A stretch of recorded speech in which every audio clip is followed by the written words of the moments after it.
ଜୟ ଜଗନ୍ନାଥ ଦର୍ଶକ ବନ୍ଧୁ ନମସ୍କାର। ଆଜି ଆସନ୍ତୁ ଜାଣିବା ଧର୍ମର ଧାରା। ଧୈର୍ଯ୍ୟରୁ କିପରି ଶକ୍ତି ମିଳିଥାଏ। ଧୈର୍ଯ୍ୟ କେବଳ ଏକ ଗୁଣ ନୁହେଁ, ଏହା ଏକ ପ୍ରଚଣ୍ଡ ମାନସିକ ଶକ୍ତି। ଥରେ ଜଣେ ଯୁବକ ଏକ ସାଧୁଙ୍କ ଆଶ୍ରମରେ ପହଞ୍ଚିଲେ। ସେ ସାଧୁଙ୍କୁ କହିଲେ, ମୁଁ ବହୁତ ଚେଷ୍ଟା କରୁଛି, ପରିଶ୍ରମ କରୁଛି, କିନ୍ତୁ ଲୋକମାନେ ମୋତେ ଚିହ୍ନି ପାରିନାହାନ୍ତି। ବୃଦ୍ଧ ସାଧୁ ଜଣକ ତାଙ୍କୁ ଏକ ଗଛ ମୂଳକୁ ନେଇଗଲେ। ତଳେ ପଡ଼ିଥିବା ଏକ ମଞ୍ଜିକୁ ଦେଖାଇଲେ। କହିଲେ, ଏହି ମଞ୍ଜିଟି ଏପର୍ଯ୍ୟନ୍ତ କାହାକୁ ଦେଖାଯାଉନାହିଁ। ଏହାର ଅର୍ଥ କ'ଣ? ଏହା ଉପଯୋଗୀ ନୁହେଁ? ସାଧୁ ଜଣକ କହିଲେ, ଯାହା ପ୍ରକୃତରେ ବଢ଼େ ତାହା ଭୂଇଁ ଭିତରେ ଭିତରେ ଚେର ବିସ୍ତାର କରେ।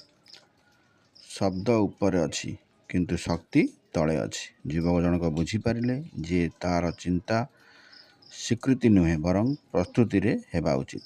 ସାଧୁ ଜଣକ ଶେଷରେ କହିଲେ, ଯେଉଁ ବୃକ୍ଷଟି ଅକାଳରେ ଅଙ୍କୁରିତ ହୁଏ ତାହା ଭାଙ୍ଗିଯାଏ, ନଷ୍ଟ ହୋଇଯାଏ।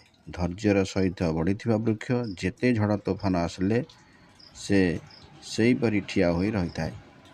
ପ୍ରକୃତିକୁ ବିହନରୁ ବୃକ୍ଷ ହେବା ପାଇଁ ଧୈର୍ଯ୍ୟର ଆବଶ୍ୟକତା। ଯିଏ ସମୟ ସହିତ ଅପେକ୍ଷା କରି ଜାଣେ ସମୟ ତାକୁ ସଫଳତାର ଶକ୍ତି ପ୍ରଦାନ କରେ। ତେଣୁ ପ୍ରକୃତି କେବେ ଶୀଘ୍ର ବଢ଼ିବାକୁ ସୁଯୋଗ ଦିଏ ନାହିଁ। ସଂସାରରେ ସବୁକିଛି ସମୟ ଅନୁସାରେ, ନିୟମ ଅନୁସାରେ, ଜଳବାୟୁ ଅନୁସାରେ ଅଭିବୃଦ୍ଧି ହୁଏ।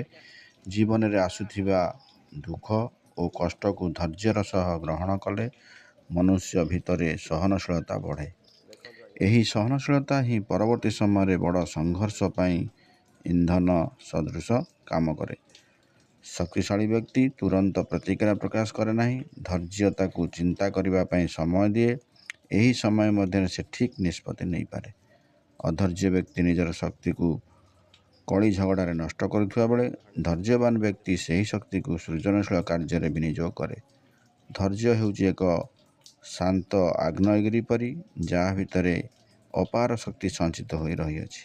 ଏହା କୌଣସି ପରାଜୟ ନୁହେଁ, ବରଂ ବିଜୟ ପାଇଁ ଏକ ପ୍ରସ୍ତୁତି। ଯେଉଁଠାରେ ଶାରୀରିକ ବଳ ହାରିଯାଏ, ସେଠାରେ ଧୈର୍ଯ୍ୟ ଆଧ୍ୟାତ୍ମିକ ଓ ମାନସିକ ବଳ କାର୍ଯ୍ୟ କରେ। ଧୈର୍ଯ୍ୟ କଷ୍ଟକର ହୋଇପାରେ, କିନ୍ତୁ ଏହାର ଫଳ ସର୍ବଦା ମଧୁର ଓ ଶକ୍ତିଶାଳୀ। ତେଣୁ ସାଧୁଙ୍କ ଠାରୁ ଏହି କଥା ସବୁ ଶୁଣି ସାରିବା ପରେ ଯୁବକ ଜଣ ଏଥର ସବୁ କିଛି ବୁଝିପାରିଲେ ଓ ସନ୍ଥଙ୍କ ଠାରୁ ଆଶୀର୍ବାଦ ନେଇ ନିଜ ରାସ୍ତାରେ ଚାଲିଗଲେ।